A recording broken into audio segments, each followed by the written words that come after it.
Hey there folks, this is GreenyXI welcoming you right back to Let's Play Higurashi. This is episode 36.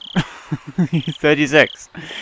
In last episode, we had all of the dreariness dragged up at the preparations for the Cotton Drifting Festival. And during this episode, we're starting chapter 7, which I'm assuming is the Watanagashi Festival itself. So, it could be a long episode, could be in for a long ride, you know? Get the popcorn. Maybe. I hope so, because this is when things are going to start getting good if it is. Wah! It's Keiichi-kun. Good morning, good morning. Rena is ecstatically waving her arms at me, already brimming with energy. What do you mean, good morning? It's already evening.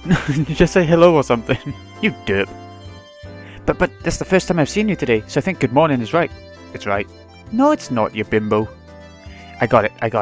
Okay, then good morning it is. Good morning, Rena. I grabbed Rena's head and rubbed it with my hand.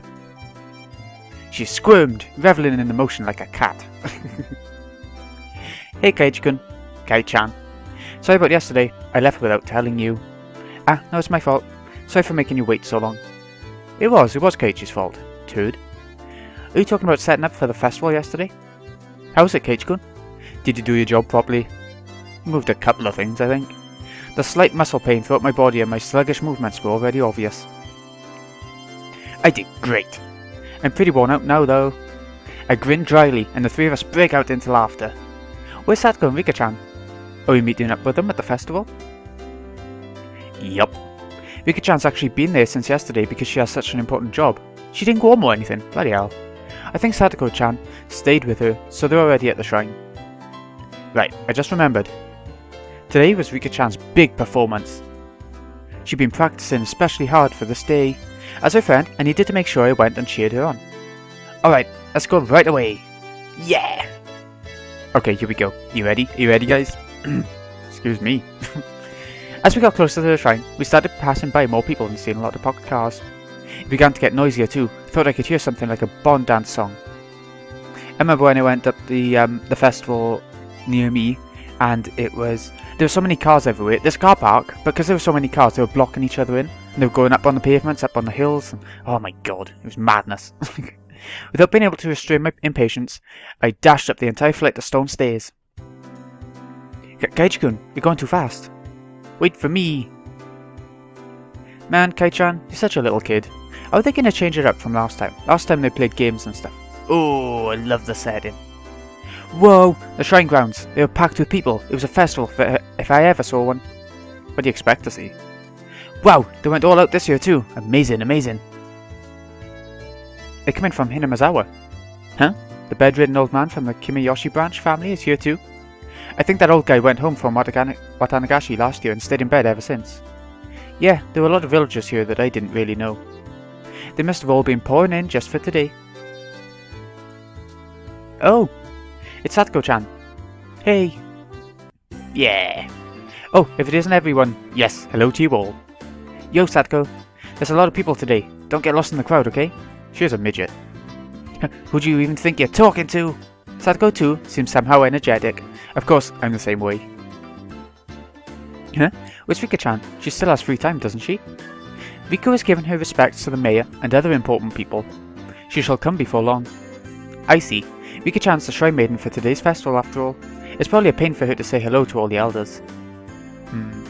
Oh, there she is. Really is a pain. Hello, everyone. How? Rika-chan. I want to take you home. Rika-chan wore an immaculate shrine maiden outfit that looked fresh off the shelves.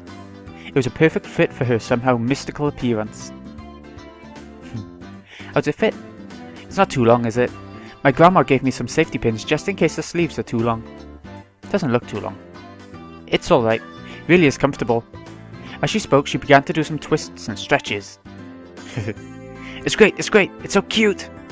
There was approximately one person here getting a nosebleed from watching Rika-chan move. Who could that be? Keiichi-kun, don't you think she's cute? Don't you? If you don't, then she'll be all mine, and I'll take her home with me. I think she's really cute. Totally cool. Enough that I want to pretend to be her big brother or dad and take pictures with her. If we take a picture from two different places and make it stereoscopic, we can eat, or rather stare at, a real-life Rika-chan at our houses whenever we want. Oh, that sounds great. That sounds fantastic. Rena's eyes and mine glittered with stars as our noses bled and we drooled. Oh god. Rika, you'd best stay away from them. I agree. So much. Yes, I might get locked away in a basement somewhere. There was this book called Abomination that I had to read for school, and it was about this ginger kid who got locked in his basement by his parents because he was ginger. They were embarrassed of him. It was about his life in the basement. Oh my god, I need to read that again. You look like you're enjoying it though, Rika-chan. Me, you're being harsh. We all laughed together again. Okay, let's not hang around here. Let's get to the festival. There's not much time left until Rika-chan's big debut. You're right, great. Let's go, everyone. Yeah. I still wish there were sort of cutscenes to this, even though it's a visual novel, so you expect reading and everything to be right through. But I do wish there were like the odd cutscenes scattered throughout, like there could be one of Rika dancing or whatever. It could even just be taken from the anime or something. Yo! If it isn't the daughter of Sanazaki, eat up! The yakisoba is packed full of pork. This year we filled it up as much as we could. We even put in fried calamari. Nice. Gotcha, old timer. The yakisoba this year looks like quite an achievement. You have squid too. You put a ton of time into this, didn't you? Wow, it's tasty, it's tasty. Yeah, the squid's delicious, but the aroma is just fantastic. It wonderfully compensates for how soft it tends to be.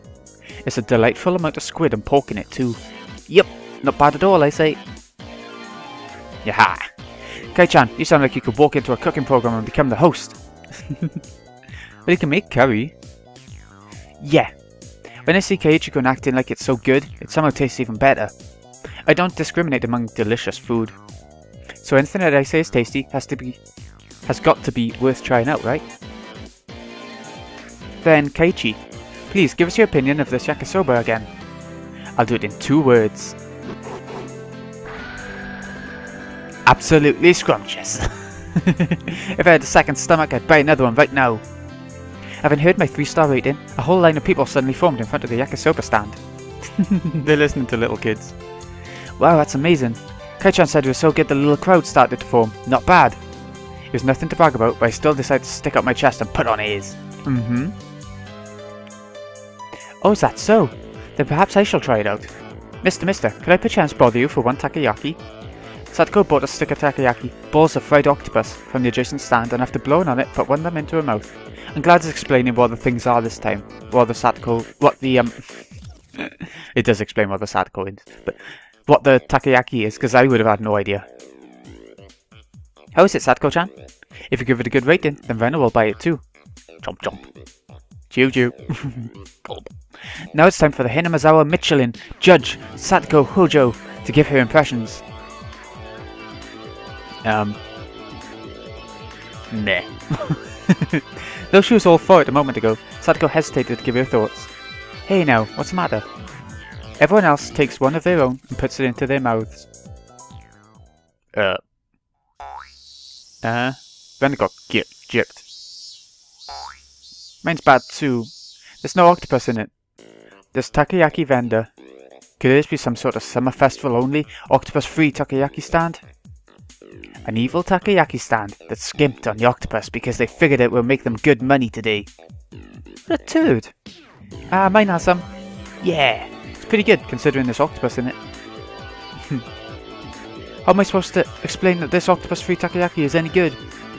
Everyone wondered about that. Our quizzical looks seemed to be drawing equally dubious stares from the people in line. How about this? Takoyaki without any octopus is really healthy, I suppose. And even people who don't like octopus can eat this delicious takoyaki. Okay. After hearing that, several surprised guests left the line. It had the exact opposite effect. Alright then, I'll give it a try next.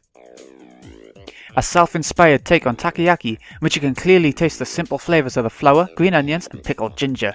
The unaffected taste is bolstered by the absence of octopus. It wasn't half bad, but after hearing that there's no octopus in it clause, even more people left the line. Oh shit. But Rika-chan, any good comments? You can be honest. 400 yen is too much for this.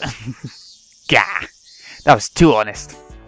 Even more customers left the line, dealing a lethal blow. Poor salesman. There were other takoyaki stands around after all. Oh, fair enough. People are gonna go to them. Well, I mean, might not want to be doing this. Hey Satoko, you started all this, so give us a great big turnaround. I can't do it!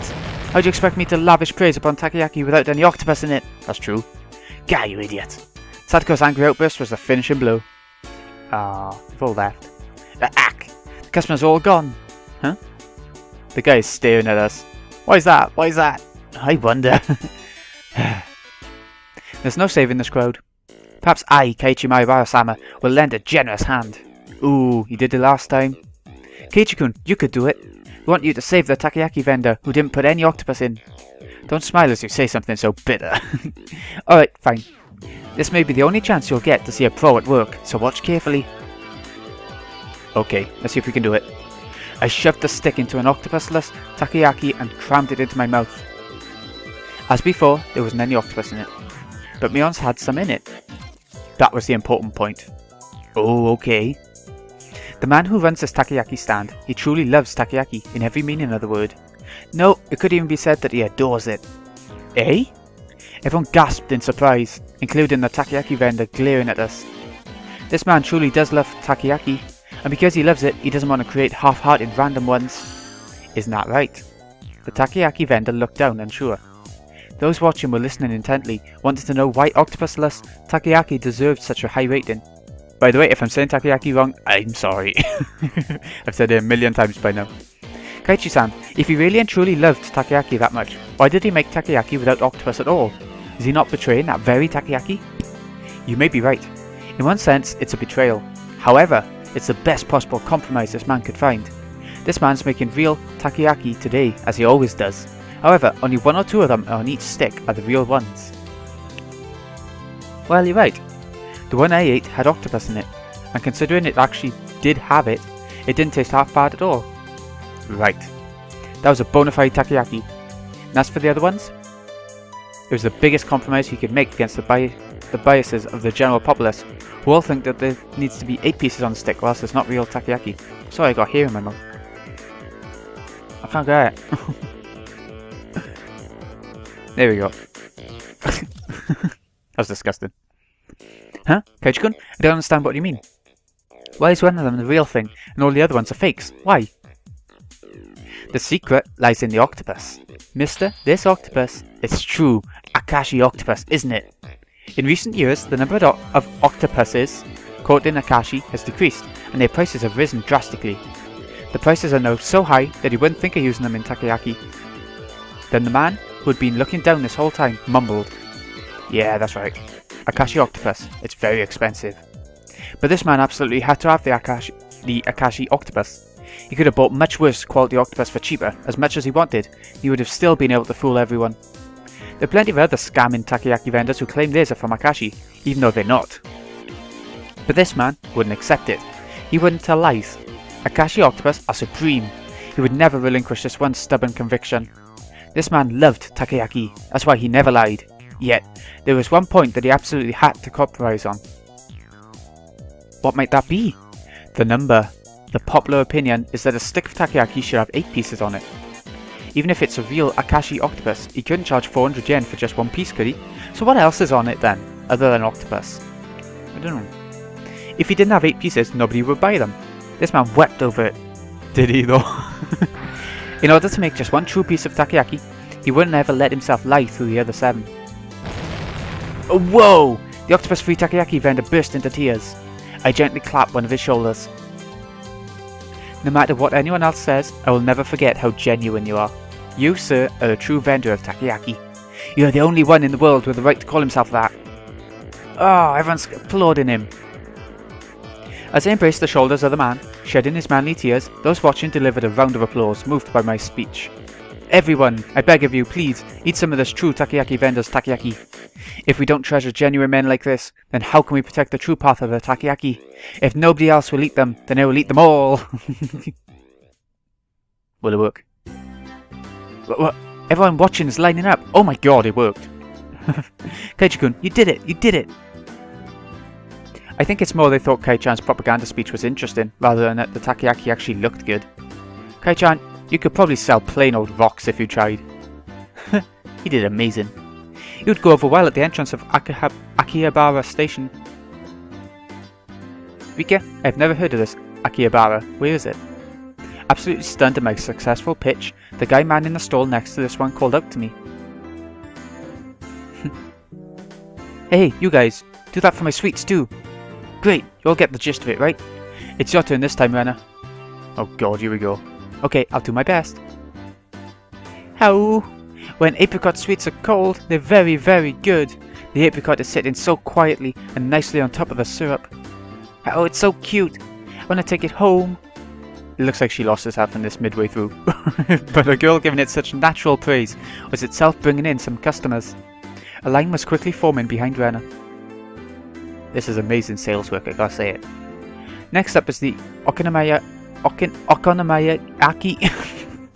stand. Yeah, that. Satoko, you're up. Oh god, don't say it over and over, I can't even say it once. Well, the crunch of the fried tempura batter mixed with yakisoba is simply to die for. With a huge piece of bacon laid on top, when you bite into it, it all comes flooding out. Chomp, chomp, chomp. Yeah, that's freaking great. Now I want to try some too. Then a huge line formed at my words. What on earth is this? So basically, all these onlookers are just following us around to all the stands. They're just following them like fans. When people hear about food from others and then try it for themselves, it tastes a lot better than it normally would. So that's it. Even Rika-chan was gorging herself on the food, getting sauce on the bib she put on to prevent her shrine maiden outfit from getting dirty. Nice! The older guys are getting into it too. Okay, Kei-chan, which one should I do? Right, Mion, you go to the stand next to that. Show them the depths of your power. But Kei-chan, the stall next to that is... Whoops. A goldfish scooping stand. A bit out of our element. We haven't tried anything like that yet. No, as club president, I won't flee no matter who or what my opponent. Let's get started. I look forward to a splendid performance, Mion-san. How can she sell a goldfish catching game?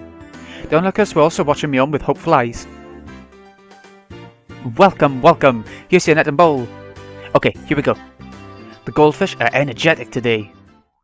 They really look delicious. Oh god. Small things like these, you could crunch them down whole. Mion? Mion-san? What in the world are you saying? They're not gonna catch them to eat them. Oh my god. You eat them? Did you eat the one Renna caught last year too? No, I didn't say anything like that. Mion's face went red and she shook it vehemently in denial. Well, I mean, you just said so yourself that they look really delicious. Yes, you did indeed say so. Yay, Shion. My sister is omnivorous. She eats anything that can go in her mouth. Oh, no, I'm not thinking dirty thoughts. If they taste good, then maybe I'll try one next time. No, Rika-chan, don't. You'll get sick. Wait a second. Hey, what the hell? Shion, how long have you been there? Hey, Kei-chan, Mion, everyone. Good evening. Ah! Where'd you come from, Shion?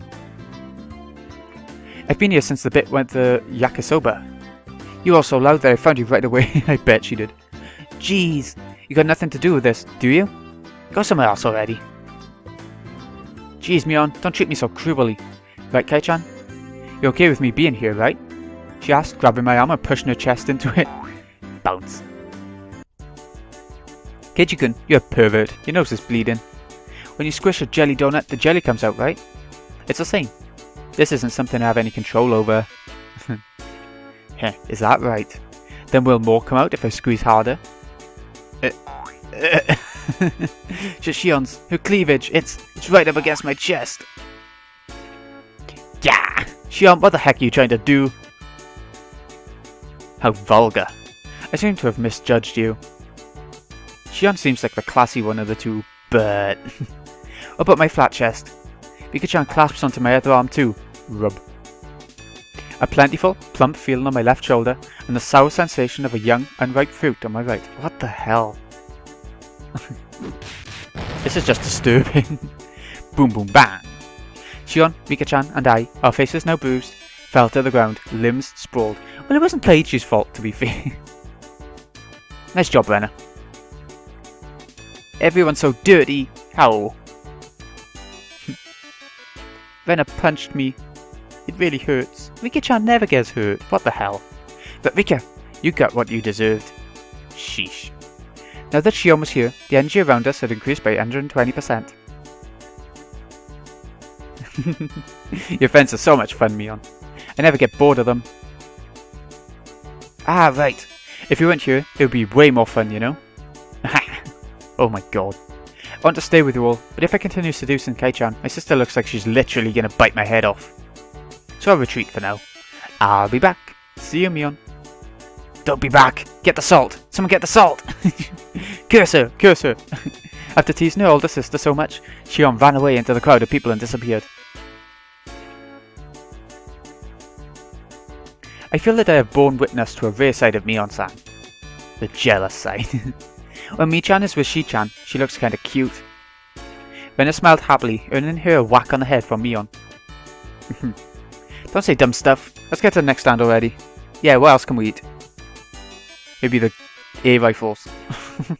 We went about just like that, really noisy and lively, to the other stands. We were paying money towards the beginning, but midway through the guys running the shops thought we were just too funny. We ended up being able to fool around without paying much more. Nice. Thump. The vigorous sound of a big taiko drum echoed through the air. Oh, is it Rika's turn? Is it her turn? Rika, it looks like it's time. It is. Ah, yep, looks like it. Right, it's just about time for Rika-chan to appear in the offertory dance. I'm a little nervous. I would be too in front of all these people. Believe in yourself. All of your sweat will definitely amount to something, Rika-chan. Mion slapped hard on Rika-chan's back. That's right, you'll do fantastic, Rika. I'll do my best. Yeah, that's the spirit. I ball my hand into a fist and raise it into the air. We're rooting for you, Rika-chan. Go for it, yay! Remember? Go for it, yay! Rika-chan gave the best smile I'd ever seen, then pivoted on her heel and ran off. Okay, we should get going too. Right, let's go cheer her on. Yeah, I want to see it. You must keep silent during the performance.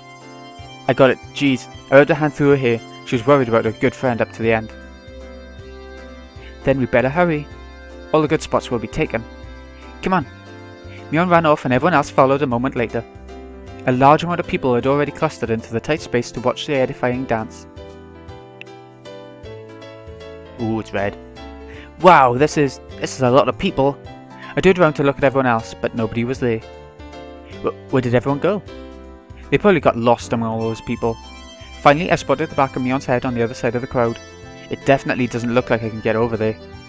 Well, we got separated, no big deal. We can just meet back up when Rika-chan's dance is over. I gave up on finding the others and wandered around, trying to look for a place where I'd be able to see better. Didn't take long for me to realise I'd have to settle for watching between the heads of people in front of me though. That's gutting when that happens. I went to this music festival once and you couldn't even get close to the stage. It was like a dot on the stage, you know. Once again, an even louder taiko drum resounded. This one was to announce the beginning of the dance. I couldn't see very well. It seemed like Rika-chan had come on stage with the elders, who were in priestly garb. I heard low exhalations of admiration, and the seniors rubbing their prayer beads in gratitude. Everyone's heads were in the way, and I couldn't see. It was really frustrating. We should have kept playtime short and come here to get good spots earlier. Yeah, true. After Rika-chan intoned this prayer, she took the festival hoe and walked to the pile of quilts stacked on the altar. That's right. The point of the ceremony was to purify bedding and to hold a memorial service, wasn't it? Then, the solemn offertory dance began. She had practiced using a mochi pounding mallet. The awkwardly shaped festival hoe Rika-chan held seemed really heavy.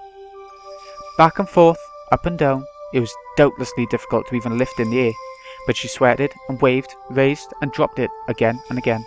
She couldn't just deal with it and do it grudgingly. As the shrine maiden, she needed to retain the dignity and solemnity present at this festival. There must be a ton of pressure on Rika-chan's shoulders right now. Damn, why am I cheering her on from a place I can barely see her? I'm her friend, so I should be right up in the best spot rooting for her. Kei-chan, over here. Someone tugged lightly on the back of my shirt collar. It was Shion. She beckoned me outside the crowded ring of people. She had a mischievous grin on her face, and I took it as her saying she knew a good place nobody else knew of. Oh, I remember this bit. Shion, what's up? Shh. Just be quiet and come with me. After she told me so, she ran a big detour around the throng. Man, it's great to have someone who knows the lay of the land here at times like this. Impressed though I was, I nearly lost sight of her right away. No more getting separated from me. I ran after her so that I wouldn't be left behind. As I wondered in anticipation what kind of secret spot Shion had in mind, we left the crowd of people and went around to the back of the shrine grounds. Hey wait, where are we going? We're getting further and further away. Suspicious. Just stay quiet and follow me. You'll understand soon. Shion gave me a wink that reminded me of Mion as she said that. Never good. No sign of people and not much moonlight. It was dark. We had gotten pretty far away from the crowd of people on the shrine grounds. How are we supposed to see Rika-chan's dance from here? I see. There's some high spots around here, isn't there? Like a rooftop or somewhere we can look down at, right? Excuse me. What? Why do we have to climb onto the roof? Well, how else are we supposed to see Rika-chan's dance? Did you really want to see Rika-chan's dance? Keiichi-chan, could it be that your strike zone is really low? I don't think we're understanding each other here. When are you going to show me somewhere I could see Rika-chan's dance from easily? What? Who made that promise? Yeah. What's going on? Why me? Why do I always misunderstand Shion? Is it my fault? Am I just reading the wrong things into it? Then why did you call me all the way out here? With an expression that indicated she wasn't fooling around, Shion pressed her index finger to my lips and said slowly and quietly, "This place is a dark, dead, empty spot. You can't see it from the festival grounds, and now a male and female of the same age are all alone together." Eh? Could this be? Shion, she's not planning something crazy again, is she? Shh. Look over there. See? Shion whispered, pointing into the dark underbrush. And there we saw 2 figures, 1 male and 1 female. What's that? Is that... We're right at the scene of a rendezvous, of course. See, look closely. Can you tell who they are? I peered intently into the dark at Shion's suggestion. Oh, it's Tomitaki-san and Takano-san. Okay, what are they doing out here? The 2 of them were clearly breathing quietly and glancing around to make sure nobody knew they were there, as they crouched before the entrance to a wooden storehouse-like building. Wait, Shion. Could this be what you wanted to show me? Keiichi-chan, you can see Rika-chan's dance any year, but you won't ever get another chance like this, okay? I had thought the Sonozaki sisters each had their own personalities, but at times like this, they seemed all too similar. I'm going back! Don't call me for something like this again. Ugh. If we move now, they'll see us. At our noisy argument, Takano-san suddenly turned around. Oh no. Oh my, who might that be? We held our breaths and tried to wait it out, but it seemed like Takano-san was now acutely aware of our presence. Shion and I exchanged glances, then gave up and climbed out from behind the bush. Well, hello there. The moon sure is beautiful tonight, isn't it? My. If it isn't Shion-chan and my Barakun. Good evening. Yes, the moon certainly is pretty. What's this? Keiichi-kun, you sure are smart, you know that? Having a secret date in a place like this? Then I guess we accidentally interrupted something important. You're the ones who were meeting up secretly. Tomitaki-san and Takano-san laughed to themselves and it got on my nerves for some reason. Wait, so you 2 weren't having a little rendezvous then? Of course we weren't. Though I don't dislike that kind of romance. Unfortunately, this wasn't the location of a rendezvous either of you would want to see. Sorry for not living up to your expectations. If this wasn't a rendezvous, then what were you doing? Tomitaki-san, were you messing around with the padlock on the door just now? Oh, he's trying to break in. After she said that, I looked at the 2 of them again, and I definitely saw it. They were hunched in front of a warehouse door, fiddling with a pretty heavy-looking padlock. That's a creepy-looking building. Guess we've been found out, huh? We were trying to break into the warehouse. But don't tell anyone, alright? Don't tell anyone? Are you thieves or something? I demanded unthinkingly, just because of how absently Tomitaki-san was grinning. Nah, never. Thieves are people who steal things, right? It's not like we were trying to take anything out of here. What were they trying to do? I see. Then why are you trying to unlock the door? This is the forbidden storehouse for ritual tools. They say only the Furude family and a mere handful of others are allowed in. Forbidden storehouse? I took a few steps back at that and looked on the entire warehouse. It certainly looked like one, built removed from any signs of people almost as if in secret. It was filthy, revealing how little it was ever opened. And it was built to be durable, giving it a strange, overpowering impression. Now that I looked at it more closely, it was certainly different than normal warehouses. This place, they're called ritual implements. Basically, this is a warehouse where they store such tools used in rituals. Well, more accurately, maybe it's a temple where the implements are enshrined. The ritual hoe Rika-chan is using for the offertory dance was inside here until today. Yikes. Of course, if anyone but the Furude family enters, they bring impurity into it, so absolutely no one is allowed a single step into it. It's a sanctuary. Should we absolutely not be coming to a place like this then? Good point. However, Takano was wearing a childlike expression, an innocent smile at best, and terribly cruel grin at worst. I told you I was researching Hinamizawa's folktales and legends out of an interest in them, didn't I? A lot of the answers to questions I'm curious about are hidden away inside here. I've waited all this time until today for this chance. A chance. Everybody's eyes were fixed on the dance at the shrine grounds today. This was the ultimate blind spot. Exactly. Heh, I see. I didn't know you had lock-picking skills, Tomitaki-san. Stop it. I don't want to be doing this, okay? Why is he then? Sorry for taking you along with me, but this was all thanks to you, Jiro-san. I really am grateful. Sheesh. It's the only time, understand, Takano-san? I don't want to be sneaking into places like this. You really are a good person, Jiro-san. Pure clink. Tomitaki-san undid the padlock and placed it to the side. Ooh, let's see what's in there then. It's open. Thank you. At long last. Takano-san gulped with an unusually excited air about her. She gave the heavy door a shove. The sharp smell of mould and dust flowed out from the gap in the doors. I had claimed curses didn't exist, but in this situation, I couldn't believe in them. He could, in fact. If we went into such a holy place with our shoes on, it feels like we could be punished somehow. How about it? Your Clumpusses too. You came all the way here, so why not come in and take the tour? It'll be a little field trip to a museum of precious cultural artifacts that conceal the secret history of Hinamizawa. And it's only open today. We're not accomplices or anything. Aren't you interested though? Come on, let's take a peek, Shion said, predictably, linking her arm with mine. But we definitely shouldn't be doing this. It's a holy warehouse, isn't it? You said ritual implements, right? I really feel like we shouldn't go in. I'm a part of the Sonzaki family, so I have a good guess as to what we'll find in there. But I want you to see it too, Kai-chan. You want to show something to me? I thought it was just a ploy, but Shion's eyes looked entirely serious. Of course, she was the sort who could lie with a straight face. Of course, I was an average boy too. My curiosity was at least twice that of a normal person. Sleeping forbidden treasures, never to leave this warehouse. Chances like this don't come around too often. If I had to choose then, I want to see. Until the locked door's open though. I don't know about this. I thought he just opened it. What? If you're not interested, Kai-chan, then you can leave now. I think you'll wonder about it later though. Tomitaki-san spoke after listening to our discussion, himself having sat down on the stairs to take a short rest. I'll keep watch here. Go in and check it out with them. Not too interested, but it might be pretty interesting for a young guy like you, Keiichi-kun. He said, laughing mischievously. There was no ill will in his laughter. Tomitaki-san, do you know what's in there? Kind of. Takano-san told me all about it. Must be a pain to have to go along with your companion's unique hobbies, huh? Tomitaki-san didn't answer, only responding with a pained smile.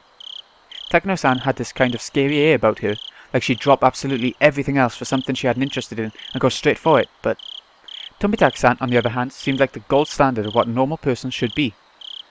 Having him tell me so frankly to go check it out suddenly made the guilt feel lighter. Okay, but just a little. If it's not interesting, I'm leaving. You got it. Shion gave me another Mion-like wink. Oh, God. Looks like we're decided. Shall we go inside? Jiro-san, we'll leave this to you. Tomitaki-san waved his hand to see us off. Okay, let's have a quick look then. The inside was pitch black, but Takano-san turned on the battery-powered lantern she'd brought, revealing a pretty cramped front room. This is nothing like the anime shows it. It's so dark in here. Everyone take care not to trip over anything. I appreciate the concern. Okay, doorman, keep a good watch. We're shutting the door now. Takano-san smiled spitefully, as if leaving Tomotaki-san out does something fun, and began to close the door. Man. Alright everyone, have fun. There was a low, heavy and loud noise, and we were completely cut off from the outside world, and covered in silent darkness. Takano-san's lantern was the only light we had. It'll be fine. It's an outdoor lantern with backup batteries inside. It won't go out or anything. Looks like Takano noticed my uneasy expression. Couldn't help but blush a little and avert my gaze. Deeper inside there was a heavy and old but sturdy door with solemn decorations on it. It was the last door sealing away what was within.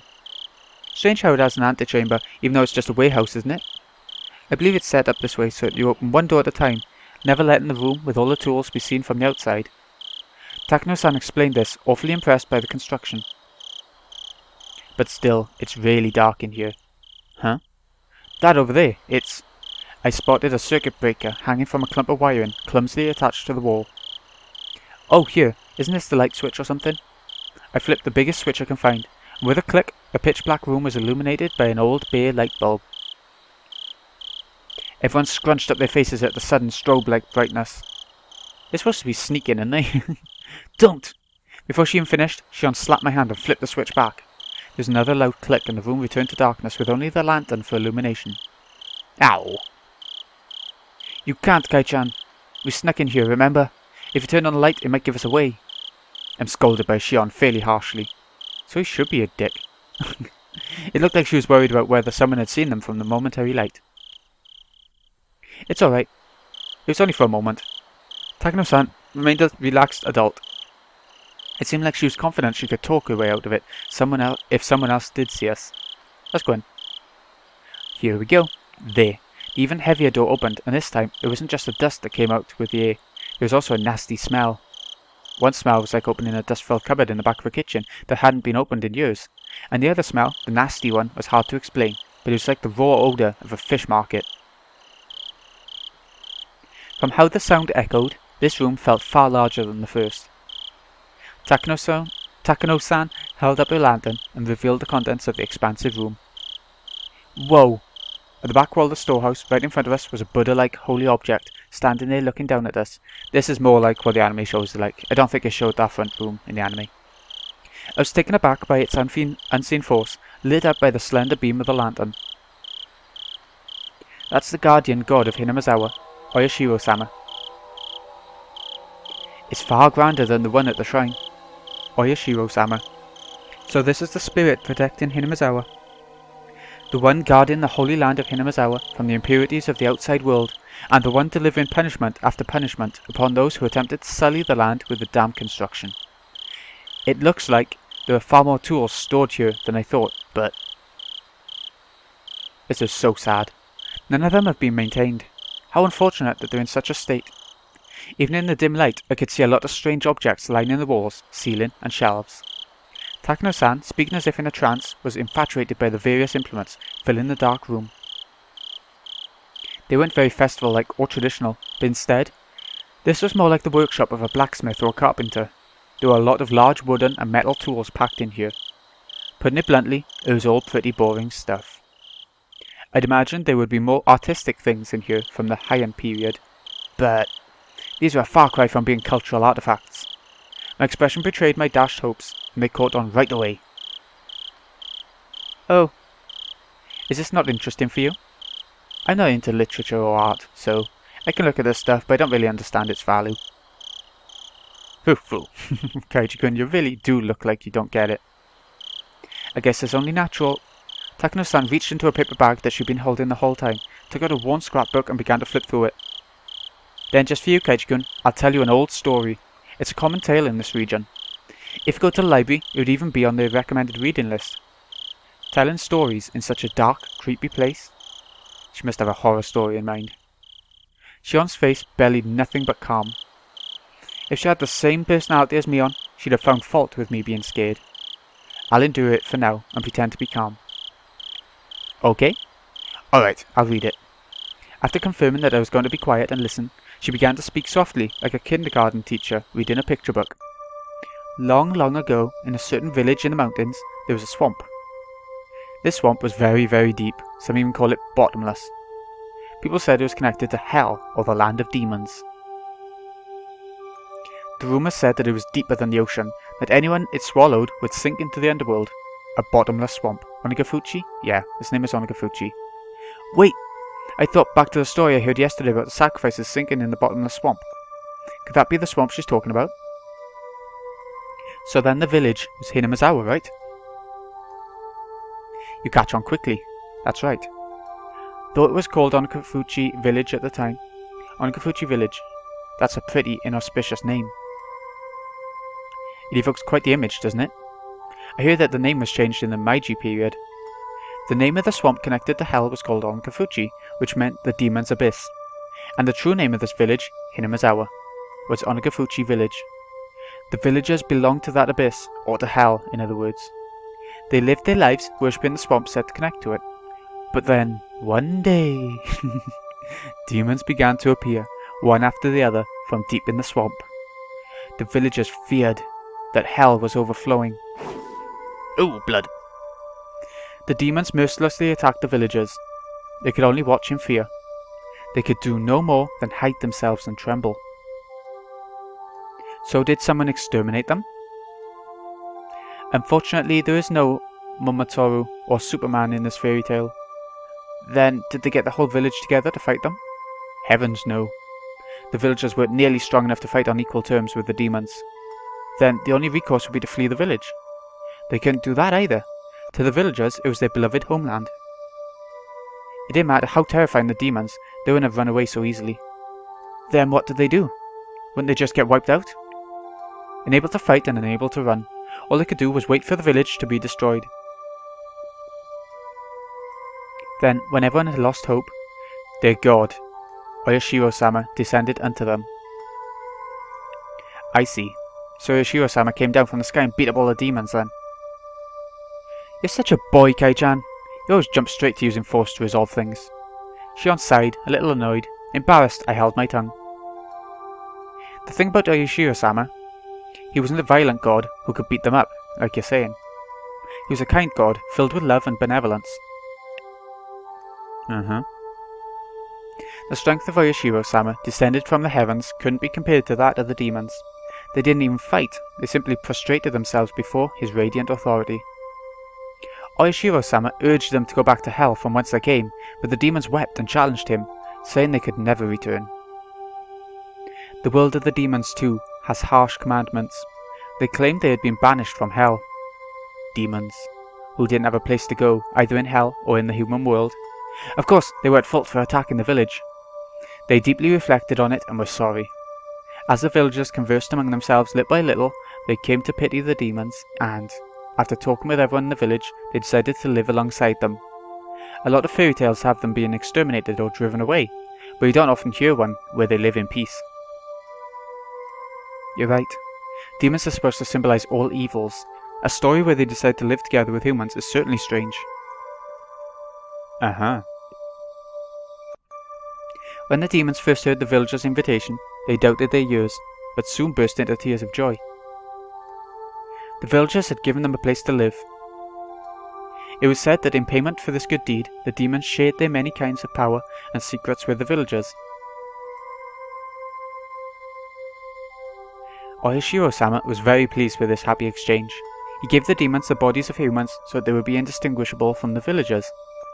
He himself decided to stay on the surface and watch over the everlasting peace between them. A land in which man, demon, and god lived together. I had thought the word demon was a noun meaning evil that needs to be exterminated. A god may have mediated for them, but you don't often hear happy endings like that where both sides live in harmony. I see. I guess that's kind of interesting.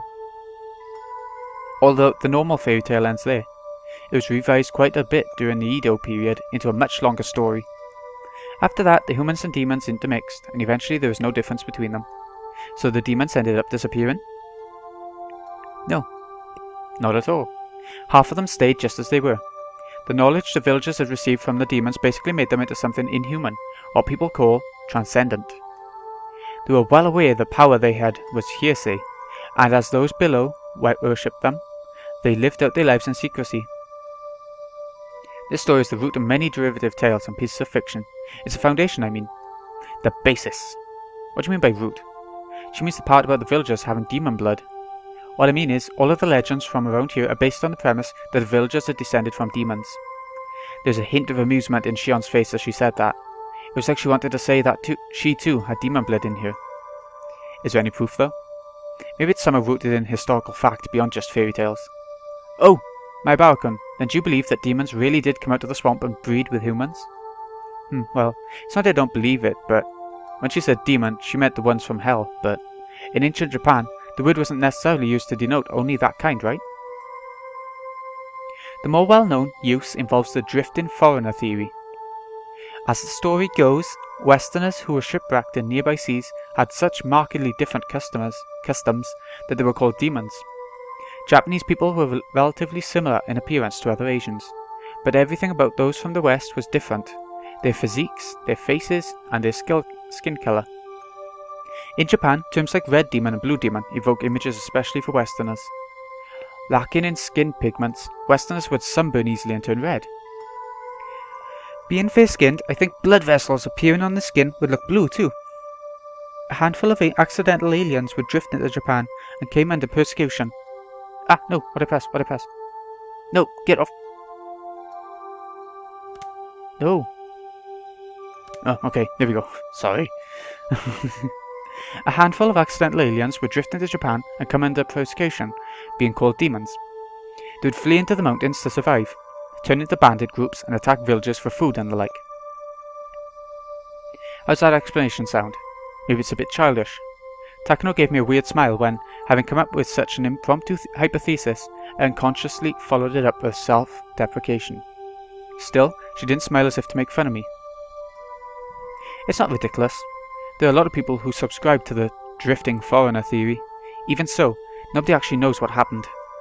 Were they groups of foreigners who had turned to banditry, or were they really demons who came from the bottom of the world? Then, Takano-san, which one do you believe?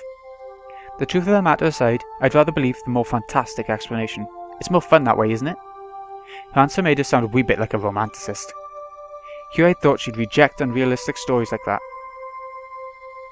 Now then, this is where the fun begins.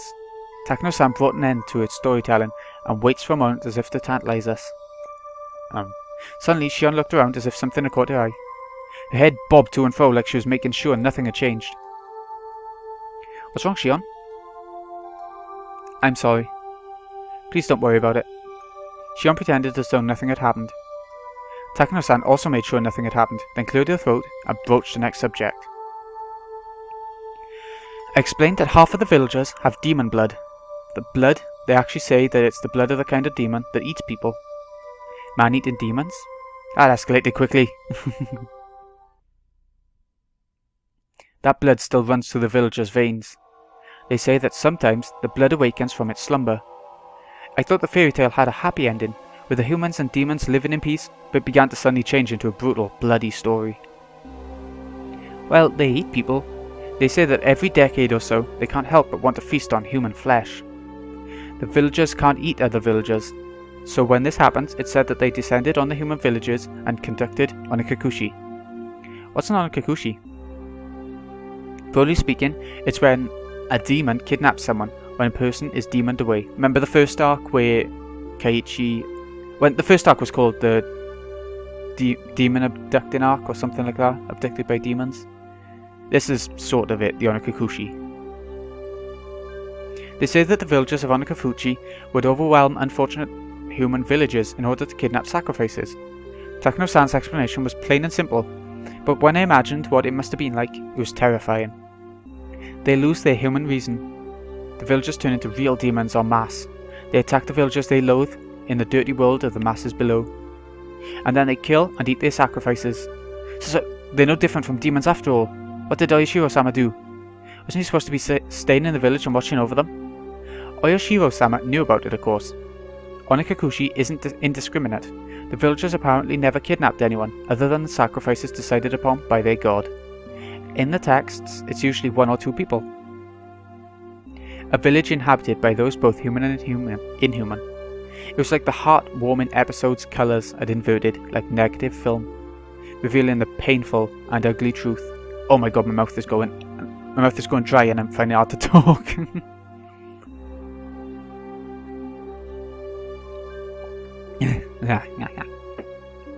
So, on the nights when they raided villages, they would feast on their kidnapped sacrifices, which is why the nights came to be known as Watanagashi. Tonight's festival was Watanagashi. I just couldn't reconcile the fun festival with the horrible tale Takano-san was telling me. Watanagashi, well, wasn't it about giving thanks to the futons we use over the winter or something? Kai-chan, Wata has another meaning, you know. It means entrails. Shion, who had been silent until now, spoke up. Entrails? Oh yeah, I guess that's true. Like fish guts. Wait, what? Like a jigsaw puzzle, the fun times I had today and Takano-san's grotesque tale clicked together in my mind. Oh, so this arc ain't just about the festival, it's about entrails. Watanagashi, so gut spilling. Ugh. I didn't think saying that could ever feel so nauseating. Yes, it's as you imagine, my Balkan. Right now, the Watanagashi festival might just be a somewhat early summer festival occurring every June, but it used to be different. It used to be a ghastly, cannibalistic feast held on the night that villagers had collected their unfortunate dinner. That can't be true. I had no real reason to say that, but I couldn't help it. My Balkan, you said the Watanagashi is a ritual about purifying futons, right? What do you think the futons filled with cotton with wata represent? Futons are futons. They're beds. They're things for sleeping in. What else could they possibly represent? I was rattling on, desperately attempting to deny the horrible festival that Takano-san was describing. Deep down, however, I found myself understanding all too well what she meant. Futons stuffed with cotton. If the cotton represented entrails in both pronunciation and meaning, then entrail-filled futons would have to be humans. Why don't you think back to the offertory dance Rika-chan performed? Do you know what she was doing up there? Oh, she was using the hoe and cutting the futons. Oh my god. No, I don't. I didn't even watch the whole thing anyway. Shh. Kai-chan, you're getting too worked up. Shion grabbed one of my ears, reminding me that this wasn't somewhere I should raise my voice. Even so, I still can't suppress this agitation I feel. Rika-chan was carrying a festival hoe. You probably realised it already, but that's not a hoe for ploughing fields. It's a tool for dissecting human bodies. I didn't see the dance all the way through, so I don't know what kind of performance Rika-chan was putting on after I'd left. When I told this to Takano-san, she kindly explained Rika-chan's dance to me. To summarise what she said after what I'd seen, Rika-chan would pierce the futons with that hoe, cut them open, and pull out the cotton inside. She's taking out the guts of humans, in other words. She'd cut the cotton out, one bit at a time, and set it afloat. That's the kind of ritual it was. Broadly speaking, it was quite the bombastic ceremony, where they'd rip out the guts and throw them into a basin. And then the ritual was over. It's thought that afterwards, the villagers, each with a different role, dismantled the flesh piece by piece and feasted upon it. At Takano-san's strangely happy giggle, I felt, for some reason, violent displeasure. Rika-chan, every day during our lunch break, she'd take a rice-pounding mallet into the schoolyard, and she'd work so hard, sweating bullets, to practice for the offertory dance she had done today. All that effort, all that work. Takano-san disgraced it, even though she worked so hard to practice for today. Takano-san, I think you should choose your words more carefully. Kai-chan's pretty naive, so please don't tease him so much. A moment before I opened my mouth to express how angry I was, Shion stopped me. Shion must have been fully aware of how that story made me feel. I'm sorry. I thought you'd like a story with that sort of shock value since you're a boy. Takano-san spoke without a hint of malice as she smiled gracefully. After hearing all that, did you figure out what kind of stuff is in this storehouse, Kai-chan? See, look. Shion pointed out one of the walls vaguely illuminated by the lantern's light. There was...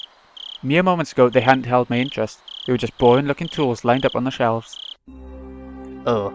All those uninteresting tools that I didn't understand how to use, they all suddenly took on a new meaning, and I couldn't help but let out a groan. At first they had looked like carpentry tools, like chisels or planes. However, when I thought back, I'd seen pictures of these sorts of tools before. Yeah, they came up in a Japanese history textbook, on the page introducing the Keiichi and Shion, or the new text on anatomy.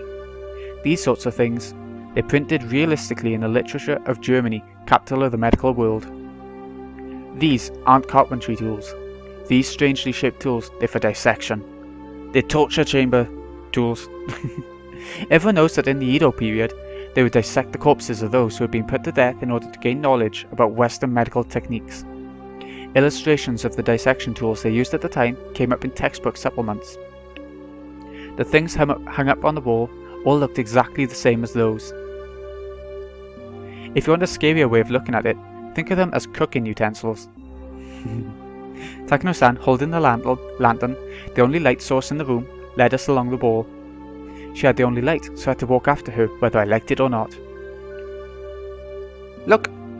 Takano-san illuminated a coiled chain which left a bigger impression than the other things we saw. The chain in itself was nothing unusual, but further along it were metal fetters that were like hinges, clearly meant for binding people. Keiichi-chan, look at that! Shion tapped me on the shoulder and pointed to a restraining table that was clearly shaped like a person. My spine froze. My blood felt like it was turning into sherbet as it crawled up my back. On each of the joints there were things like chains and iron balls attached. It was like the table was searching for its next sacrifice, ready to spread their arms wide and close them in. Ooh. It's probably a chopping block. I think you'd strap the sacrifice down to prep them for eating. The words chopping block sent a jolt through my body. When I looked more closely, there were many dark slices carved into it, as though from a knife or a saw. They were the most clear-cut signs of usage you could ask for. It proved these tools weren't just for show, they were used for their original purpose. If someone was strapped tightly onto this table, they probably wouldn't be able to move even a muscle. Their guts would be defenseless. You'd take one of those eerie cooking knives lined up over there, stab them with it, and then you'd slice open their belly and dissect them. I'd heard the stories, but this is incredible. Before coming in here, Shiona mentioned she had a good guess at what was inside, but it seems to have exceeded her imagination. There's still more. How about it? No, I don't want to know more. This is quite creepy. More fascinating than a wax museum, isn't it? I don't know, ever seen that film House of Wax? Where it's like a town full of people who are stuck inside like wax dolls and stood still to make like a toy town, kind of. Takano-san had this happy expression like she was visiting a toy store for the first time. I don't get it. This Mayo Takano person has nerves of steel. Are these bizarre grotesque objects that fascinating to her? I for one was not enjoying myself. I'll be frank. This was all too weird for me. Still, there was something even more horrifying than all this. That would be none other than Takano-san herself.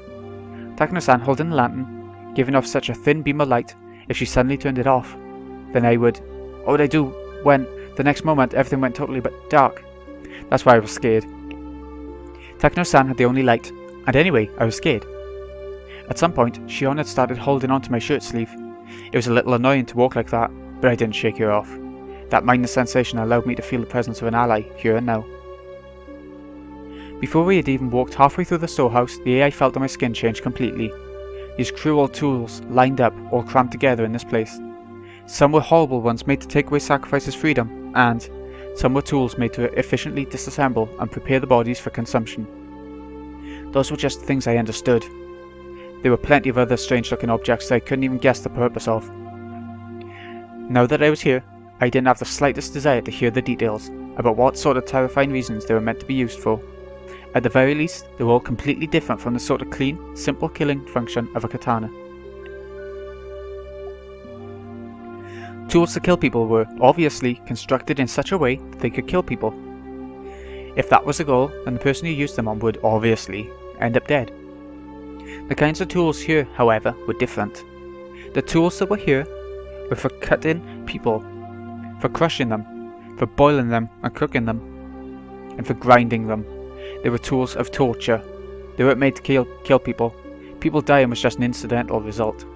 Actually, they might not even kill them. If the sacrifices could die during such a horrifying ritual process, that would be nice, but they don't even die in the end. They remain in a state of hellish pain. Perhaps they were only being allowed to live. Only now, in this moment, did I fully realise just how terrifying and fearsome that difference was. People, you see. Most of these won't kill them, if used properly. Takano-san, as if reading my mind, displayed a shocking smile. Burning at the stake, the famous method of execution for witches, will kill the person immediately. When the body suffers extreme burns on the skin all over, the decomposition of the skin's chemical makeup produces poison-like symptoms and causes an immense shock to the victim. Though I suppose it's still very cruel compared to the guillotine, you have to wait for longer for that to happen. She described such horrors in a strangely medical way. She was a nurse, I suppose. Shion immediately answered the question I had. Takano-san is a nurse. There's a saying that nothing can scare a doctor. I guess it's true. Oh, and also, there was a method of execution in ancient Rome where they would grill the person. Just like a barbecue, they would cover the person in wire netting and slowly cook them over a charcoal fire. To think the memories of when I went to a day camp with my family will come rushing back now, of all times, so vividly. That's what it was like.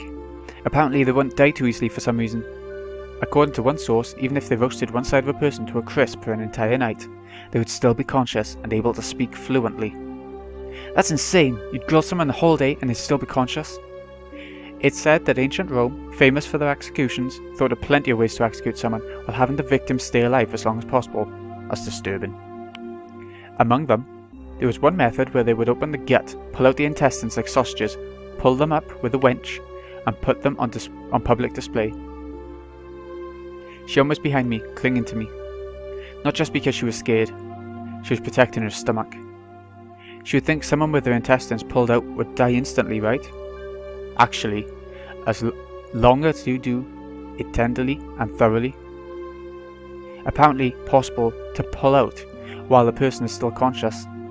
I felt a sick feeling in my stomach. It was like my organs were coiling up just from Takano-san's stare. But pulling them out with a winch was a rather exaggerated method. In a more barbaric way, they might slice open the gut, then cut the intestines out and throw them everywhere. It's quite imaginable that they did dreadful things like that too, isn't it? However, those being put to death are conscious. It must be far more terrifying than painful. She spoke with pleasure, as if she had come here on a sightseeing trip. I heard Shion gulping multiple times near my ear. Perhaps Hinamizawa, or rather Onagafuchi village, did something like that for the Higurashi festival. Listen, if you try hard, can't you hear it? I wanted nothing more than to not hear anything at all. So why only at times like these do I begin to hear things I shouldn't be able to? That was creepy.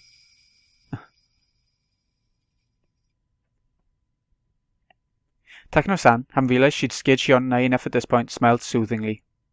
Looks like she's done. Then she turned on her heel, raised the lantern and began to walk again. If Takano-san left us here, we'd get even further away from the light. Shion and I, no matter how scared we were forced to follow Takano-san along on her field trip through the ritual storehouse. Is there more of the storehouse to see then? I suppose we've seen a bit of everything. See? This place is interesting, isn't it? She says, raising the lantern high in the centre of the storehouse. The dim lighting didn't change, but for some reason it felt like I was able to see all those horrible tools at once. Keiichi-chan, look up. Shion stammered while grabbing the nape of my neck. I couldn't tell because it was so dark, but there were a lot more tools hanging from the ceiling as well. They all looked like they were made of iron bars, but then I figured it out. Cages. For cages, they were very small. Cramped cages just for one, like a casket. If you get locked up in there, no, you wouldn't get locked up inside it. It was another tool meant for restraining people, where the iron bars would squeeze you tightly. So many big and large, things of all shapes were hanging down. Takano-san's mention of execution by grilling crosses my mind. We weren't just surrounded on all sides by these terrifying instruments. Things crowding the ceiling were even hanging over our heads. There are many of these sorts of bird cages among European torture devices. I'm surprised to see them in Japan as well. Keiichi-chan, is there something in there? A person? A mummy? Eh? Where? Shion desperately pointed to one of the many human-sized bird cages hanging from the ceiling, but I couldn't tell which one she meant. Being that dark, there wasn't any way you could tell if something was there in the first place. I don't see anything. You sure you're not seeing things? Shion didn't seem convinced, but without a means to confirm for ourselves, we couldn't do much but wonder. My Barakun, after seeing this, have you come to believe in all of it? The countless terrible rituals passed down in Hinamizawa? It's got nothing to do with believing in them. Now that they've been shown the real thing like this, there's no possible way to deny it. Even the nations of Europe, with all their beautiful landscapes and legends, were like a maelstrom during the terrible witch hunts in the Dark Ages. It's well known that the era gave birth to countless gruesome forms of torture and execution. Japan was the same way. Didn't it have its own era of hellscape, like torturous feasts because of religious suppression and things of that nature? Hinamizawa itself had such a period. It had that much history behind it. Even in Europe, land of the witch hunts, that was all far in the past, no more than a series of historical events, and in this age, nothing abnormal would ever happen. That must apply to Hinamizawa as well. Just as Europe had its dark age, Hinamizawa had one too. That's how it should be taken. Even if these things all really happened in Hinamizawa, they're all long past. They don't have anything to do with the people living in Hinamizawa right now. Exactly, you should be happy again. My Baokun, you really do like this village. It didn't sound like she was making fun of me. Takano-san gave me a light smile. Takano-san, you're researching whether those customs survived into the present. You are right. Shion suggested something that made my heart leap into my throat. You tell me that all these horrible things are still going on even today? What I'm about to tell you is a secret, alright? I told you, Shion-chan, because you're an understanding person, but the other villagers don't want to hear it. If things go awry, I could be ganged up on and punished. Shion flashed on a devilish smile, as if reveling in the immorality of it. My Baokun, you keep it a secret too, okay? If this gets out, I could suffer Higurashi-sama's curse and be made into a sacrifice. If it's a curse, then I wonder what kind of death it'll be this year. If it's a sacrifice, then I will be thrown into the Onagafuchi swamp while still alive. Will she? It's tonight, you know. The night of Higurashi-sama's curse. Takano-san said, bringing her face right up close to ours, as if to say that if she had the choice, she'd rather suffer the curse. That was what she seemed to be implying. Takano-san took a fairly worn notebook out of her paper bag, then began to flip through its pages. There were all sorts of references and newspaper clippings attached to them, and it had all manner of things written inside. The letters were very small and bunched together, so I couldn't tell at a glance what it was about. What I'd really like to do is search through the National Library for newspapers from the era, but here it is. A photocopy of a page from some book was slid into the notebook, and it too was written in small, tight lettering. Like the other pages, I couldn't tell what it was about just by glancing at it. This is a story that actually happened. It was around the end of the Meiji era. They discovered an unknown, mangled corpse, the victim of a murder in Onagafuchi village. An old newspaper clipping attached to the page spoke of something that was no mere rumour or fairy tale. We don't have most police documents from the time anymore, so it's all based on oral traditions and memories. See, it's not very clear, but it looks like a cutout of a newspaper from the Meiji era.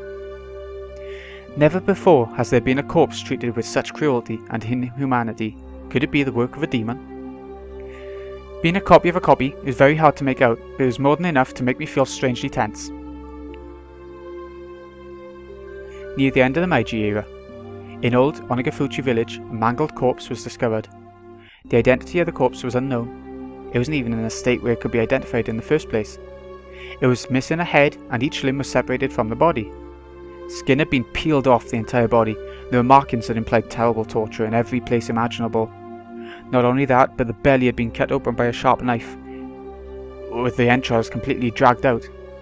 The police immediately began an investigation, but since they couldn't even determine the identity of the victim, much less the criminal, finding answers was extremely difficult. Do you understand what it must have been like?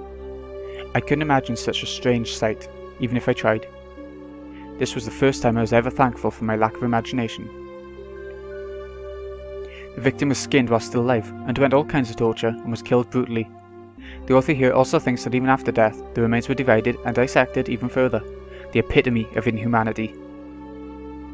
I'm of the opinion that the entire process was performed while the person was still alive though. What do you think, my Baokun? She spoke in a way intended to make me imagine even more vicious things. As my brain was already far over capacity, however, there was no way I could imagine anything more brutal. Then when I broke my gaze from Takano-san's, those strangely shaped weird tools were all around us.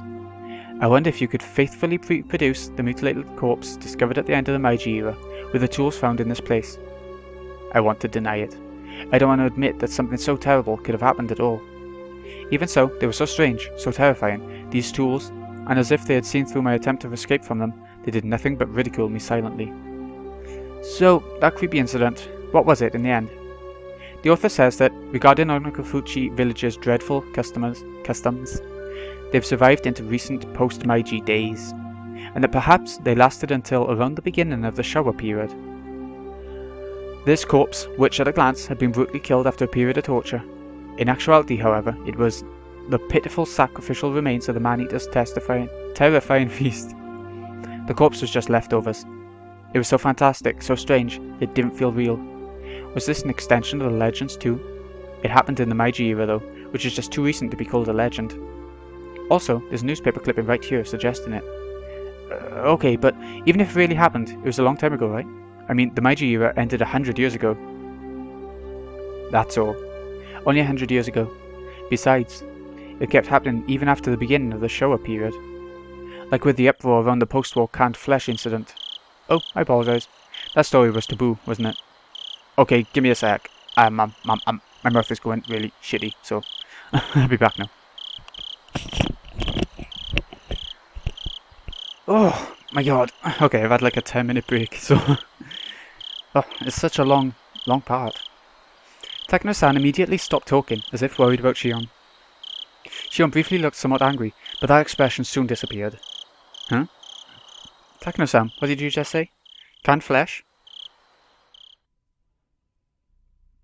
Just then, there was a huge creaking noise. Everyone whipped round to look. It was Tomitaki-san who had opened the door slightly. Ah, did I startle you? Oh, Jiro-san, could you not resist seeing inside? It's a splendid treasure trove of torture devices. I'll pass on that. I'm bad at this sort of thing by nature. Takano-san held her stomach and had to muffle her laughter as if she wanted to make a comment about his masculinity.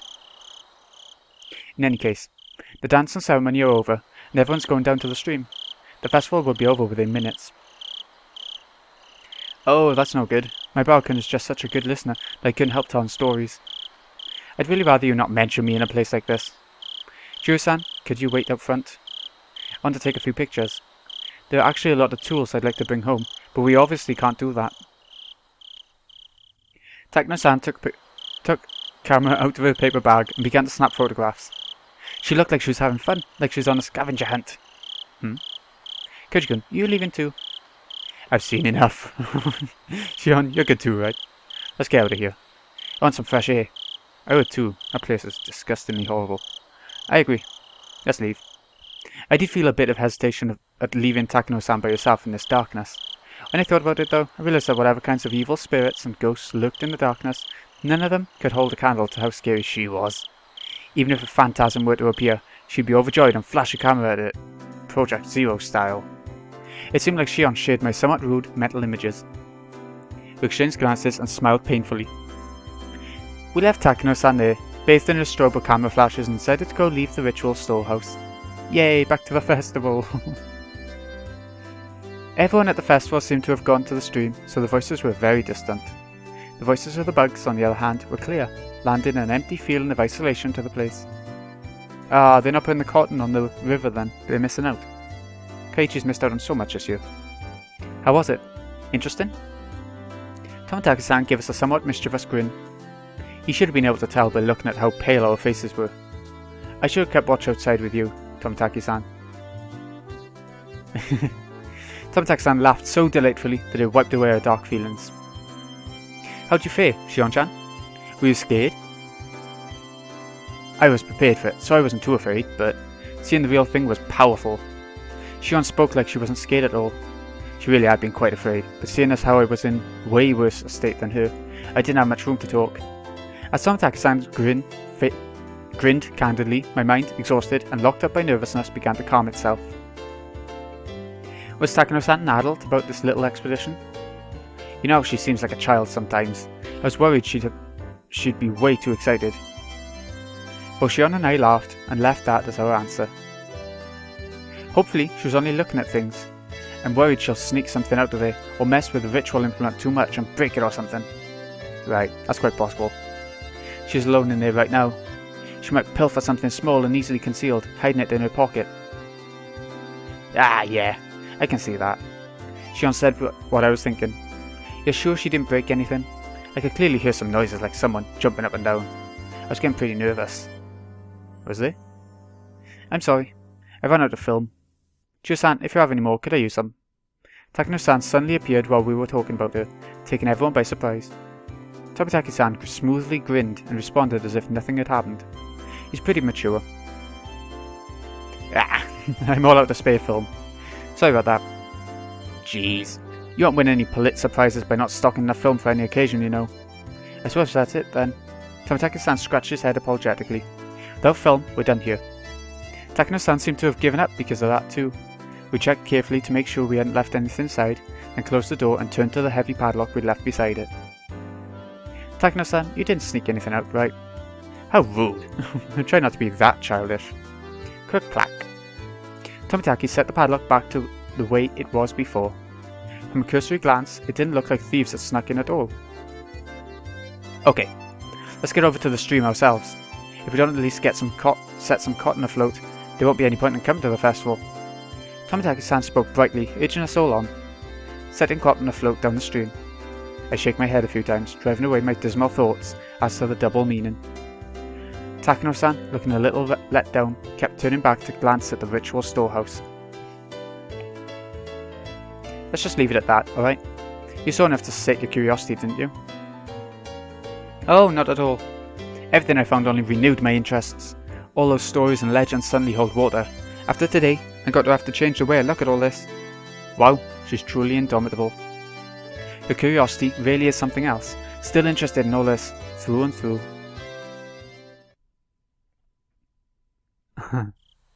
We descended the stone stairs, and all the people crowding the stream came into view.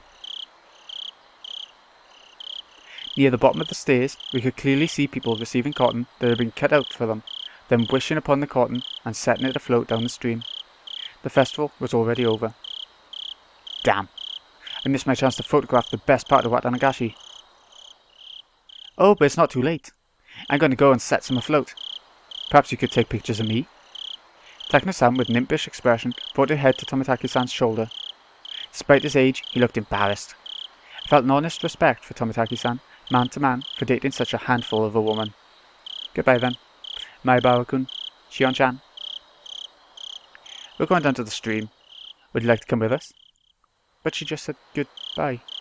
No, I couldn't get in your way. Please, take your time. Shion waved her hand to them with an expression just as impish as Takano-san's. Tomitaki-san, on his part, seemed to want us to come, but whatever. Shion gave a big stretch and sat down on the stone steps. I'm pretty worn out. Same here. Me too. I'm exhausted too. Kei-chan, this is your first Watanagashi, isn't it? You go on, don't mind me. I'm tired, so I'd like to stay away from the crowd. Yeah, if we were to go now, we'd barely slip into the end of the cotton drifting ceremony. My sister and your other friends might be looking for you too. Go on. Oh, yeah, right. They've been buried themselves ever since we got separated. I'd feel bad if they were looking for me. Then, Shion suddenly got a playful look on her face and put her index finger to her lips as if telling me to keep this a secret. Well, okay. My sister's the type that gets really jealous. If she knew I was hogging you this whole time, she'd never let me hear the end of it, so keep tonight a secret, okay? Keep tonight a secret. Don't say things like that that are so embarrassing. Not only because of that either. Considering what we were doing tonight, we really need to keep it secret. Oishiro-sama's curse might happen tonight, and we four would be the prime candidates. The loosening threads of tension became taut again. Shion, however, burst out laughing. Alright, I'm gonna get out of here before I run into my sister. I really am tired, so I don't have the endurance to put up with her anyway. That's nice. I can't tell if you get along with her or not. We get along. Though she said that her vague expression explained that there are a lot of oddities in a relationship between twins. I'm an only child, so I don't really get it. Make sure you get along with her, okay? Right, thank you kindly for your meddling. Okay, I'm gonna go. You should hurry up if you want to make it, Kei-chan. Watanagashi really is about to end. Shion stood up and brushed the dust off her backside. After watching her do so, I returned my eyes to the final ceremony of the Watanagashi festival below me.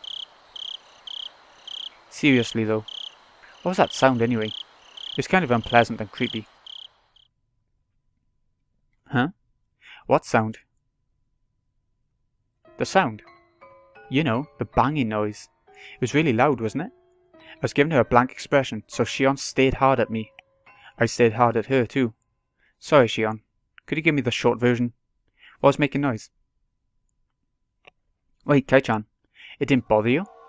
When all said and done, it was like we were speaking two different languages. Shion, explain it to me without jokes from the beginning, will you? What's this about the noise? Kei-chan, you quit joking around. Really, honestly, it didn't bother you? Neither of us was given any ground, and both of us were staring at the other in disbelief. We were answering questions with more questions, with no sign of an actual conversation in sight. Baffled, I held in the urge to shout at her, and asked politely one more time. I'm going to ask you one more time, okay? I'll ask the questions. Shion nodded silently. Okay, here goes. You said there was a sound. What are you talking about? The banging sound. It was like a kid was jumping up and down on floorboards somewhere far away. Really didn't bother you? There was nothing to be bothered by. When did you hear this? I never heard anything. Wait, Kei-chan, are you serious? Shion, as if she didn't understand my plain and simple answer, pressed me further, her expression serious. I have no clue what she's talking about, but if it was Shion acting so like this, whatever it was, it gave me the creeps and set me a chill down my spine. It was while we were looking around the inside of the ritual storehouse with Takano-san. About the time she started her stories, I think it was. Little by little, louder and louder, off and on. She heard a banging sound, like a child jumping on distant floorboards? That can't be true. Don't start trying to scare me after all that. It was scary enough as it was. I didn't hear anything at all. In fact, it was so utterly silent in there that my own heartbeat was almost deafening. Please don't try to scare me either, Kei-chan. It was like something was making noise in time with Takano-san's scary stories, and I was totally creeped out the whole time. The chill rose from my spine to the back of my head. My blood turned cold as it crawled up my body. When it reached my head, my mind froze over. You and Takano-san weren't paying any attention to it at all, so I pretended not to hear it either, but you heard it, right? It happened a bunch of times and it was really loud. Shion's eyes were begging me to tell her I heard it. I had no doubt, however, that my own eyes suggested something entirely different. You've got to be kidding, look. In that storehouse, we were surrounded by brutal ritual tools that looked like they were from another planet, listening to terrifying old stories. The whole time, Shion had been hearing a sound that we couldn't hear by herself. Should that make Shion, who heard it, tremble? Or should it make me, who didn't hear it, tremble? I didn't know the answer to that at the time. By now, Shion seemed to have made that decision before I did. Ah! What are you laughing about? I really got you, Kei-chan. I was fibbing the whole time. Didn't sound like a fib. What? Shion laughed, saying how easily scared I was, and clapped me on the back.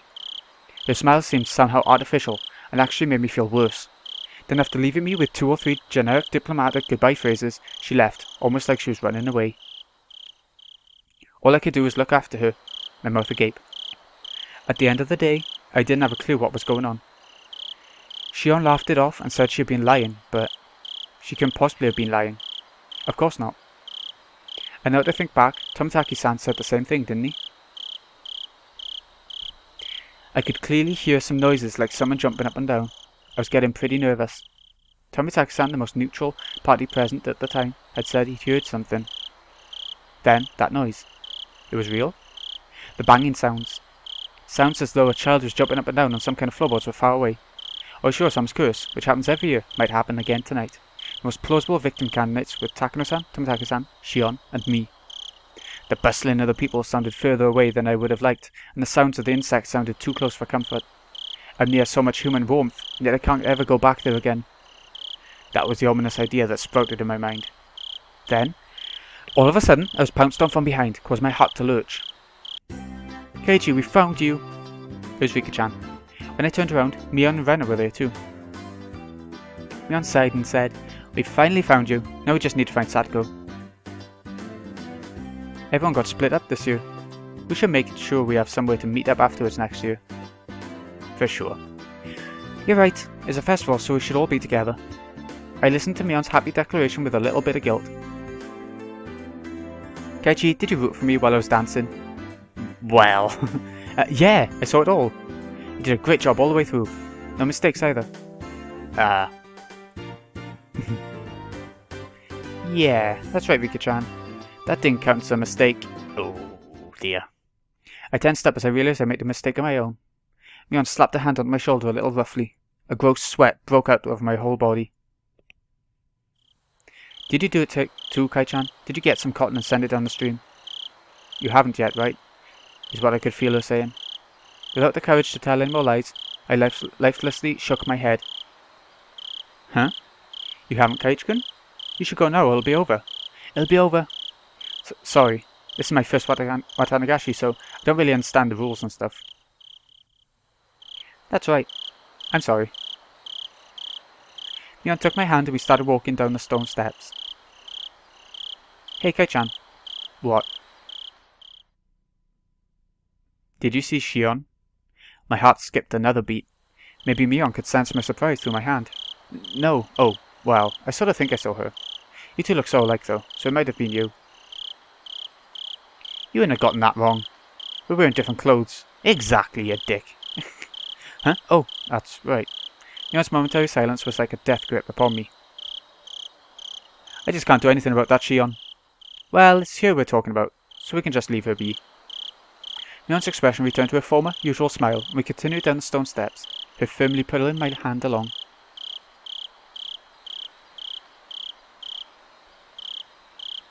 And it looks like they're going through the cotton drifting. Oh my god, that was a long chapter. I think it was both chapter parts in one like they did now and again in the first arc. Let's see. It is too. Okay, let's check out the tips. Oof, I'm exhausted, I really am. That was so much. Plumbing the depths. Okay, from scrapbook 4. Let's try it then. I don't really want to do this right now, but we might as well.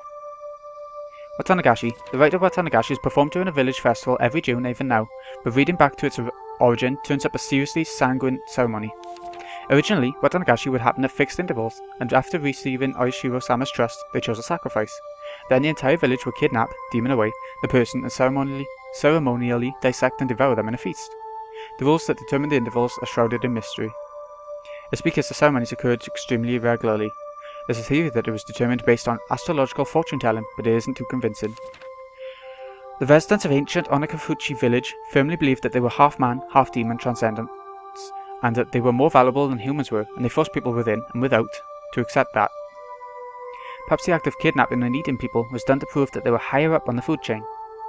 This is just a hypothesis, but maybe the rite of Watanagashi was a political event for the purpose either being an outlet for, or outright diverting the attention of, the villagers of the isolated Onikafuchi village, in case of any of their complaints or dissatisfactions grew serious.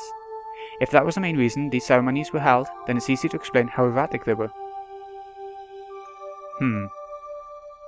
Okay, it's just going over old ground now with what we just learnt, didn't it? Pretty much. My thoughts going.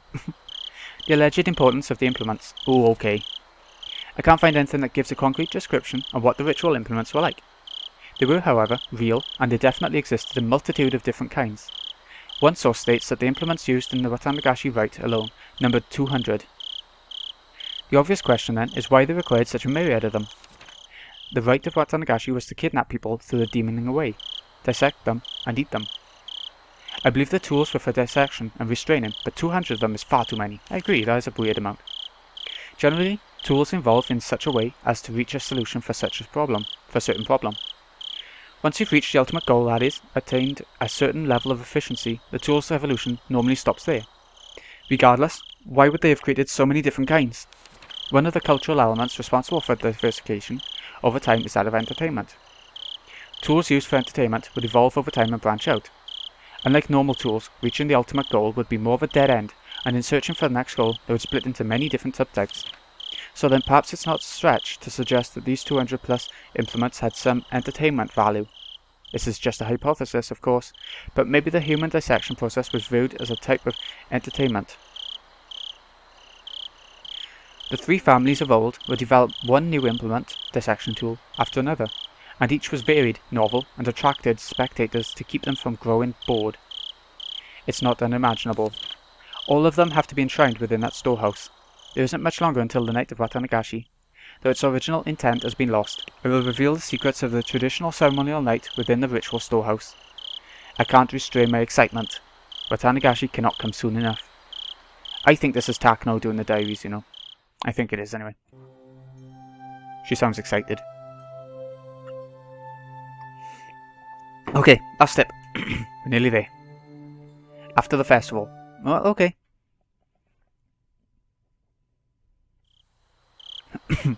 Excuse me. Late that night, tensions in the police station were strained. In the silence, many of the staff members' eyes shifted back and forth between the clock and their telephones, counting the seconds in that stifled atmosphere. Kumagaya-kun burst in with a young guy trailing behind him. Ushi-san, I've got the autopsy results. The court physician just got here. I'm ready to go, sir. I'll head straight for Gifu. Gifu? Kuma-chan, things have gotten a bit complicated. They appear to be having a very difficult time determining who the victim is. Could they have been dismembered? Nope. Cooked to a nice light brown. He spoke in sportive tones, but the meaning behind his words were heavy. The staff gave a collective sigh. They failed again to protect the people. All the way, head to toe. Completely blackened, it seems. Probably smells terrible, too. What a shame it is to be Gifu-san. Cooked with no possessions. Then discarded outside the prefecture. At worst, it would have taken a week for the body to be identified. The fact that they'd sniffed it out tonight was huge. Komayama-kun and a few others are performing a thorough night raid on the dentist in Okinawa. All we can do is hope a tooth matches some medical records. Sorry. Could someone go buy me 2 or so boxes of Ultramild? What's that? The young guy answered in affirmation and darted out into the hallway. We did an excellent job finding it this year. It could be that the people who disappeared in past years were scattered outside the prefecture like this too. Then why not bury them? Or sink them into the Sea of Japan, or Lake Biwa, or somewhere like that? Why though? Hasn't the pattern so far been one person dies and another disappears? Kuma-chan, the corpse was inside an oil drum, unrestrained and cooked. They probably burned them after strangling them. They knew it would be found. So what you mean is, from the beginning, they didn't want a person to disappear this year? Not so much that as they just aren't related. The person didn't disappear. In fact, whoever did it seems to have wanted to make a show of it. You mean it could be a warning? He folded his arms and then heaved a long and heavy sigh. That might have been the case, had it happened in town. If they'd messed up, taking the victim far away and burning them alive wouldn't have been noticed. If they meant it as a warning, they should have done it closer to Hinamizawa. They wanted to emphasize the fact that they killed the victim, but instead of doing it somewhere for dramatic effect, they did it outside the prefecture. Did they want to emphasize it, or hide it? Boy, I do wonder what Oishio-sama is up to this year. A telephone ring cut through the heavy silence. A staff member nearby snatched up the receiver. Ushi-san, it's Komayama. They have it. The dental clinic in Okinawa fixed the wisdom tooth 3 years ago. What about the records? Complete with x-rays. Oh, they're getting lucky. Well, I feel bad for waking up the dentist before dawn. Kuma-chan, get out there as soon as you get the records from Komayama-kun. Will do. Oh, it's the chief. Thank you for coming out at this hour. Ushi-san, my apologies for my lateness. What's the situation? Well, it's just getting good, you see. We're all getting fired up. Wow! Okay, so they found the victim and got the records and everything, and they will probably know who it is soon, but we won't know until we actually start chapter 8, or maybe a bit later, I don't know how it's going to work, but... Anyway, that was a hell of a long episode. Thank you so much for watching it right through. If you're still sticking around, I don't know if anyone's even going to hear this. But this has been Greeny XI. Thank you so much for watching. I'll see you again in a bit, folks.